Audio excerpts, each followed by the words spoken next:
नमस्कार, सीताराम। तो फिर से मैं लौटा है आप लोगों के लिए वीडियो लेके। तो आज जिस वीडियो पर रिएक्शन देने वाला हूँ वो चैनल जो है वो नया पर एजुकेशन चैनल से रिलीज़ की गई है वीडियो। अभी 2 घंटे पहले रिलीज़ हुई है। चैनल का नाम है Mahib Singh roast Indian God latent. क्या नाम पता है, उर्फी जावेद और यही है। तो वीडियो को पहले देख लेते। वैसे तो यही होगा वीडियो का टाइटल, आप लोग देख ही सकते हैं, देख ही पा रहे हैं। तो चलिए ज़्यादा समय ना लेते, वीडियो को पहले स्टार्ट करते। ज़्यादा बड़ा नहीं, कुछ 11 मिनट के आसपास का वीडियो है। तो चलिए वीडियो को पहले देख लेते, फिर रिएक्शन देंगे इस वीडियो के ऊपर, ठीक है। पूरे समाज में ऐसे तथाकथित छपरियों के द्वारा जो भाषा बोली जा रही है, जो कंटेंट परोसा जा रहा है, वही कंटेंट हमारे अंदर जिज्ञासा उत्पन्न कर रहा है। इस प्रकार के थंबनेल में यहाँ पर ब्रा है, ये पेंटी है। क्या उद्देश्य है और क्या औचित्य है इस चीज का? क्या कॉमेडी के नाम पर केवल एक दूसरे की माँ को गाली देना है? ये जो सरदार है ये दूसरे की माँ के लिए खुले में बोल रहा है कि हम उसके साथ संभोग करेंगे। मैं खुल के नहीं बोल सकता हूँ, बीप के साथ सुनिए क्या बोल रहा है ये। नहीं, माँ पे कहीं नहीं जाना पड़ेगा।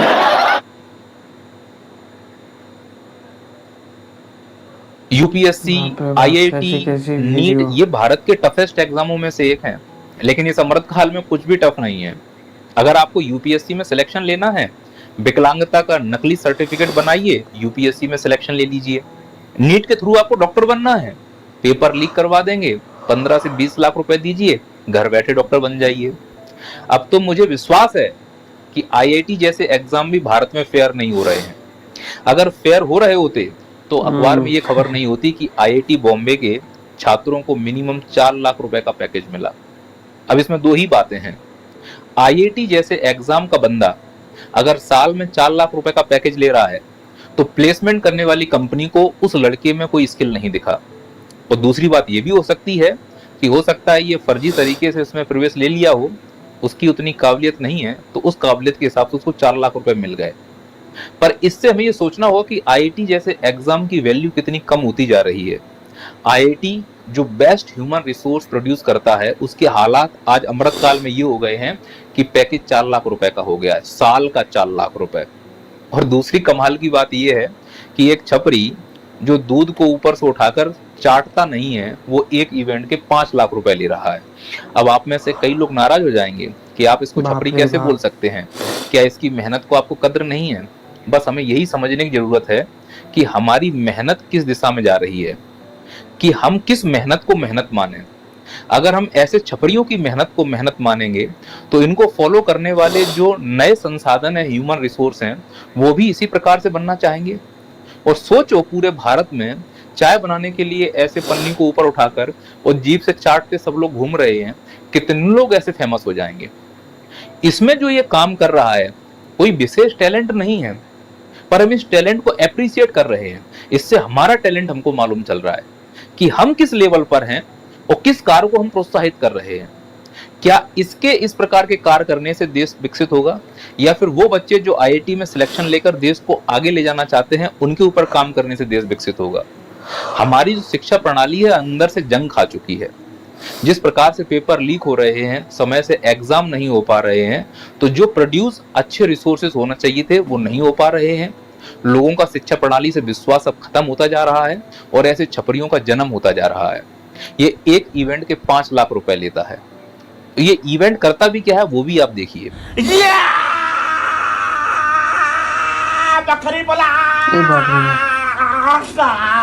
तो ये इसका इवेंट है। क्या कंट्रीब्यूशन है इस इवेंट का हमारे भारत के विकास में? सिर्फ मूर्खता को जन्म दे रहे हैं और हम कुछ नहीं कर रहे हैं। हमको ये तय करना होगा कि ऐसे लोगों को अगर हम सेलिब्रिटी बनाएंगे तो आने वाली जो मानव संसाधन है वो इसी प्रकार से बनना चाहेंगे और ऐसे ही कंटेंट बनेंगे जिनको देखकर हम बोलेंगे वाह कितना अच्छा कंटेंट है। मतलब ये आप समझिए कि एक बागड़ बिल्ला डब्बे की तरह मुंह खोल रहा है और दूसरा चिलगोजा उसमें दूध डाल रहा है और ये क्रिंज कंटेंट बन गया और हम इसको देख रहे हैं कि वाह क्या कंटेंट है। ये जो फुहड़ता इस देश में चल रही है, हम कहां तक ले जाएंगे इस फुहड़ता को? और इस फुहड़ता का परिणाम भुगतेगा कौन? इन बागड़ बिल्लों को तो पैसा मिल रहा है, और जो ये शूट करवा रहे हैं उनको पैसा मिला, उन्हें मालूम है कि इनको देखने वाले मूर्खों की संख्या कई ज्यादा है, और थंबनेल बना दिया बिगेस्ट कोलैबोरेशन इन इंडिया, और इसमें 4-5 मूर्खों को रख लिया। अब ये लड़की बड़ा पाव, भाई सम्मान करते हैं हम सबके काम का, इस देश में बड़ा पाव बेचने वाले कितने हैं? क्या अब ये देश में चाय, बड़ा पाव, पकौड़ा बेचकर ही देश को विकसित बनाओगे 2047 तक? मतलब ये हालात होगा इस देश में कि बड़ा पाव बेचने वाला, चाय बेचने वाला, पकौड़ा बेचने वाला सेलिब्रिटी है, IIT करने वाला, UPSC करने वाला, नीट एग्जाम देने वाला धरने पर बैठेगा, और हम सपने देख रहे हैं कि हम विकसित बन जाएंगे। चलो यहाँ तक तो ठीक है, ये कुछ ऐसा काम तो नहीं कर रहे हैं, कुछ गाली गलौज तो नहीं कर रहे हैं। इसमें से ये तो सुनता हूं कि गाली गलौज करता है, चलो ये अपने काम से काम कर रहा है। वो तो चाय बना रहा था, लोगों ने वीडियो बनाया, डाल दिया, फेमस हो गया। उसने नहीं कहा होगा कि मेरा वीडियो बना दो, ऐसे फेमस। और उसको देख के कई लोग ऐसा करना तो चाह रहे हैं। आगे भी बढ़ो, चीजों को और समझिए। ये कचरा तो कुछ नहीं है, इससे भी बड़ा कचरा है। ये जो कचरा है मेरी सोसाइटी का है। ये कचरा जब तक रहेगा मेरी सोसाइटी में गंदगी फैलाता है, पर इस कचरे की एक खास बात यह है कि अगर हटा दें तो गंदगी चली जाएगी।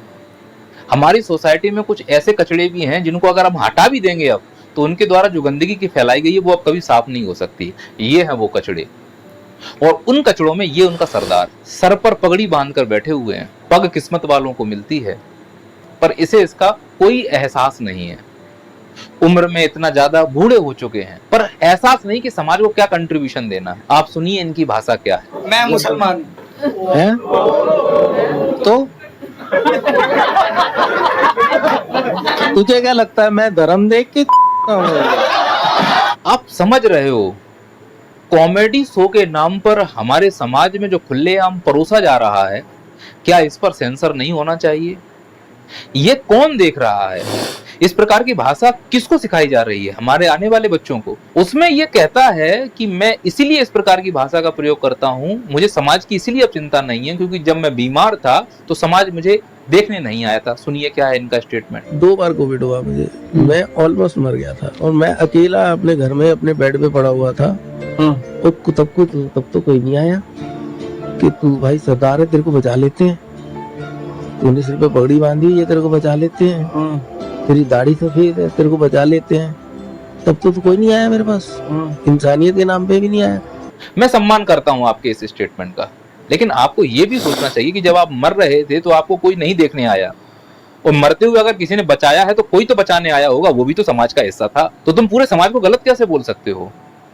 और तुम्हें किसने अधिकार दिया इस प्रकार की बातों को प्रयोग करने का? यहां तक कि ये व्यक्ति पता नहीं किस प्रकार की अजीब अजीब बातें कर रहा है, जिसमें से इस लड़की, इसकी तो खैर कोई इज्जत है ही नहीं है, इसे पैसे से मतलब है। इनका एक व्यक्तिगत मानना है कि हम जो भी पहने, जैसे भी पहने। आप समझिए पूरा खुलेआम जो भी चल रहा है ना, ये लोगों के अंदर एक जिस प्रकार की भावनाओं को उत्पन्न कर रहा है ना, वो भावनाएं आगे चल के रेप का रूप ले रही हैं। इस पूरे समाज में ऐसे तथाकथित छपरियों के द्वारा जो भाषा बोली जा रही है, जो कंटेंट परोसा जा रहा है, वही कंटेंट हमारे अंदर जिज्ञासा उत्पन्न कर रहा है। इस प्रकार के थंबनेल में यहाँ पर ब्रा है, ये पैंटी है, क्या उद्देश्य है और क्या औचित्य है इस चीज का? क्या कॉमेडी के नाम पर केवल एक दूसरे की माँ को गाली देना है? ये जो सरदार है, ये दूसरे की माँ के लिए खुले में बोल रहा है कि हम उसके साथ संभोग करेंगे। मैं खुल के नहीं बोल सकता हूँ, बीप के साथ सुनिए क्या बोल रहा है ये। नहीं, बात कहीं नहीं जाना पड़ेगा। और दुर्भाग्य देखिए, जिस लड़के को बोला गया उसे तनक भी शर्म नहीं, उसके माँ के लिए बोला जा रहा है। मतलब पैसा मिले चाहे फिर माँ के लिए कुछ भी कोई भी बोल दे। अरे भाई, कॉमेडी अगर आपको करनी है तो एक शुद्ध कॉमेडी भी हो सकती है ना, कि केवल माँ बहन पर ही जाकर कॉमेडी खत्म होगी, केवल महिला के शरीर के अंगों पे जाकर ही कॉमेडी खत्म होगी। और अगर इन लोगों से गालियां छीन ली जाए, माँ बहन का शरीर का हिस्सा छीन लिया जाए, तो इन लोगों से कॉमेडी भी नहीं हो सकती। क्या इतना नीचे स्तर गिर चुका है हमारे समाज का कि हम ऐसे छपरियों को पहचानते हैं? इनमें से हम कितने लोगों के चेहरे जान रहे हैं, मुझे बताइए। क्या हम इनको जानते हैं? क्या हम इनको जानते हैं? क्या हम इनको जानते हैं? हम इनको नहीं जानते, क्योंकि ये लोग समाज को उस दिशा में ले जाना चाह रहे हैं, देश को सच में नाम देना चाह रहे हैं। हम ऐसे छपरियों को जान रहे हैं जिनका कोई कंट्रीब्यूशन नहीं है हमारे समाज। इन लोगों को वो जानते हैं जो बच्चे पढ़ रहे हैं, पढ़ाई कर रहे हैं, पर इन लोगों का नाम बाहर इसलिए नहीं आ रहा है कि जो इनको जानते हैं वो बेचारे धरने पर बैठे हुए हैं। नीट का पेपर लीक हो गया, धरने पर बैठ गए। MPPSC का टाइम पे एग्जाम नहीं हो रहा है, बेचारे बूढ़े होते चले जा रहे हैं। और मध्य प्रदेश लोक सेवा आयोग का अध्यक्ष कह रहा है कि अपने माँ बाप का सम्मान करो, उनकी आशा को मत तोड़ो। मध्य प्रदेश लोक सेवा आयोग के अध्यक्ष से कहना चाह रहा हूं, कौन सा सस्ता नशा करते हो? माँ बाप के सपने को तोड़ने का काम तुम ही कर रहे हो। एक प्रक्रिया जो 2019 से अटकी हुई है उसे तुम पूरा नहीं करवा पा रहे हो। इंटरव्यू की डेट दे देते हो, उसके बाद नोटिफिकेशन निकालते हो, 6-6 महीने का डिले कर रहे हो। या तो आपके पास स्टाफ की कमी है तो भर्ती कराइए, और भर्ती कराने के लिए ही आयोग बनाया गया है। तो जब भर्ती नहीं है स्टाफ की तो फिर इस प्रोसेस को तेज कर दीजिए, और तुम्हारी अगर क्षमता के बाहर है तो किसी प्राइवेट संस्था को दे दीजिए। वैसे भी इस देश में प्राइवेटाइजेशन हो रहा है, फिर तुम जैसे अयोग्य लोगों की आवश्यकता ही क्या है? पर इसमें बच्चों का भविष्य खराब हो रहा है। 5 साल में चुनाव हो जाएंगे लेकिन वैकेंसी क्लियर नहीं होगी। 2019 की 13% और 87% में अभी भी फंसी हुई है एमपीपीएससी। बच्चे सड़क पर धरने दे रहे हैं। इनका आत्मविश्वास नहीं टूटेगा तो क्या होगा? तैयारी करने आए थे तब 22 साल के थे, बूढ़े हो गए हैं 30-30 साल के। इनका कोई जीवन नहीं है क्या? और मध्य प्रदेश लोक सेवा आयोग का अध्यक्ष फेसबुक और इंस्टाग्राम पे कमेंट कर रहा है कि अपने माँ बाप का विश्वास मत तोड़िए। अरे विश्वास तो तुम जैसे फर्जी लोग तोड़ रहे हैं, तुम जैसे नाकारा लोग तोड़ रहे हैं, जो पूरी व्यवस्था को सुचारू रूप से नहीं चला पा रहे हो। और बचे हुए बच्चे हैं वो शिक्षक भर्ती घोटाला, पुलिस भर्ती घोटाला, एसआई भर्ती घोटाला, इनमें फंसे हुए हैं। आप थोड़ा सा समझने का प्रयास कीजिए कि हमें किसका सपोर्ट करना है, किसका सपोर्ट नहीं करना है। ये जो तथाकथित आजकल स्टैंड अप कॉमेडी जैसे शो चल रहे हैं, सरकार को इस पर बैन लगा देना चाहिए। क्या औचित्य है ऐसे शो का? सिर्फ पैसे कमाना ही है, विश्व गुरु बनाना है तो ऐसे लोगों को जूता लेके बात करो। ये समाज में रहने लायक नहीं है। टेस्ट ट्यूब बेबी की पैदाइश हैं ये लोग। दूसरों की माँ का सम्मान करना नहीं जानते हैं। कॉमेडी के नाम पर केवल गाली गलौज और गंदी बातें करवा लो इससे। कहने में ये बुजुर्ग है और ये सर पे सरदार पगड़ी बांधे है, सबसे सम्मानीय कौम, पूरे समाज को एक गलत दिशा दे रहा है। तो ऐसे लोगों को सीधे मुंह बात नहीं करनी चाहिए। और ये जो अपने आप को कॉमेडियन कह रहे हैं, तथाकथित कॉमेडियन, इनके बच्चे जब इस प्रकार से इनसे बातें करेंगे तो उन्हें कैसा लगेगा, ये भी इनको सोचना चाहिए। तो ऐसे लोगों को बायकॉट करो। फॉलो करना है तो उन लोगों को फॉलो करो जो सच में तुम्हें कुछ दे सकते हैं। ये साले चिलगोजे तुम्हें कुछ नहीं देंगे बर्बादी के अलावा। मैं क्या बताता हूँ कि वर्तमान समय में सबसे पहले तो मैं एक बात बताऊँ, सरकारी जो व्यवस्था, ये जो व्यवस्था है सेंसर बोर्ड का, ये पूरी तरह से सड़ चुका है। इसमें क्या होता है कि इसमें आपको जो चीज़ें देखना पसंद है, सरकार आपको वही चीज़ें दिखाएंगे। वर्तमान समय में हमारे देश का जो युवा, अब देखो जैसे ये जो सर है, मैं इनको सर करके ही बुलाता हूँ सम्मान से। इन्होंने जो दिखाया ना, जिन खिलाड़ियों को दिखाया ना, जो जिनको आप पूछा ना कि आप लोग जानते, उनको तो आप लोग जानते नहीं है। उनको जो जानते हैं वो लोग झरना में बैठे हुए हैं। और ये जो चुलबोझे है जिनका वीडियो पे मिलियंस ऑफ व्यूज़ है, इन सब का वीडियो पे जो इनको सबसे ज़्यादा मात्रा में लोग देखते। जितने भी लोग इन सब को देखते हैं और उनको तो जानते नहीं, इनको ना वर्तमान इनको बुलाइए, डिबेट पे बुलाइए और वर्तमान समय देश का जो हालात है उस पर कुछ बोलने के लिए बोलिए। देखिए तो क्या बोलते। आज ये सब जो चल रहा है ना, ये समाज में देखने वाले, मतलब इन सब चीज़ों पे व्यूज़ सबसे ज़्यादा आते।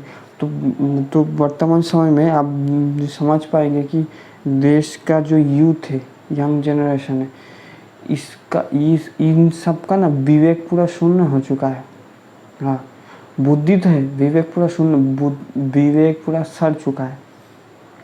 और जो भारत का जो सेंसर बोर्ड है, अब इसमें सरकार पता है क्या होता है, धूप रटी, ये महाराज जी, ये अभी इन सर का जो वीडियो देखा, ये फिर आपका रवीश कुमार जी, ऐसे ही जो लोग होते हैं, जो सरकार क्या, बीजेपी, मैं सीधा बोलता हूँ ना, बीजेपी के जो धोती खोलने वाले जो लोग होते हैं, इनके कंटेंट को किस तरह से दबाया जाए, उसलिए नए तरह के आपका कानून लाएगा, नए बिल पास करेंगे इन सब के वीडियो पर पकड़। लेकिन ये सब जो गाली गलौज, माँ बहन, ये सब जो चल रहा है, इस पर कौन ध्यान रखेगा? कौन रखेगा इस पर ध्यान? और एक तो मैं कहता हूँ कि ये जो वीडियो बना रहा, जो इस वीडियो को गलत बोलेगा, मुझे लगता है कि उन सबको ना किसी डिबेट पे बुलाना चाहिए कि भैया तुमको अगर ये गलत लगता है ठीक है, इन सबको ना किसी भी डिबेट पे बुलाना चाहिए। बुला के वर्तमान समय में भारत का जो परिस्थिति है उनमें क्या सही है, क्या गलत है, क्या होने से और सही हो सकता है, गलत, इस पर इन सबको ना प्रश्न करवाना चाहिए कि भैया कितना समझ है, भारत में तुम रहते हो, तुम बहुत सारे विषय पर बात करते हो, सोशल मुद्दे पर बात करते हो, कमेंट करते हो, वीडियो देखते हो, उस पर कमेंट करते हो, तो तुमको क्या कहना है इस विषय पर। तब समझ में आएगा कि वर्तमान समय में देश का जो यूथ है, यंग जनरेशन, इसका हालत क्या है। ठीक है, मैं और ज़्यादा कुछ नहीं बोलूँगा, यहीं पे एंड कर दूँगा, क्योंकि मतलब क्या बताए। ठीक है, छोड़िए, मैं यहाँ पे वीडियो का एंड कर देता हूँ।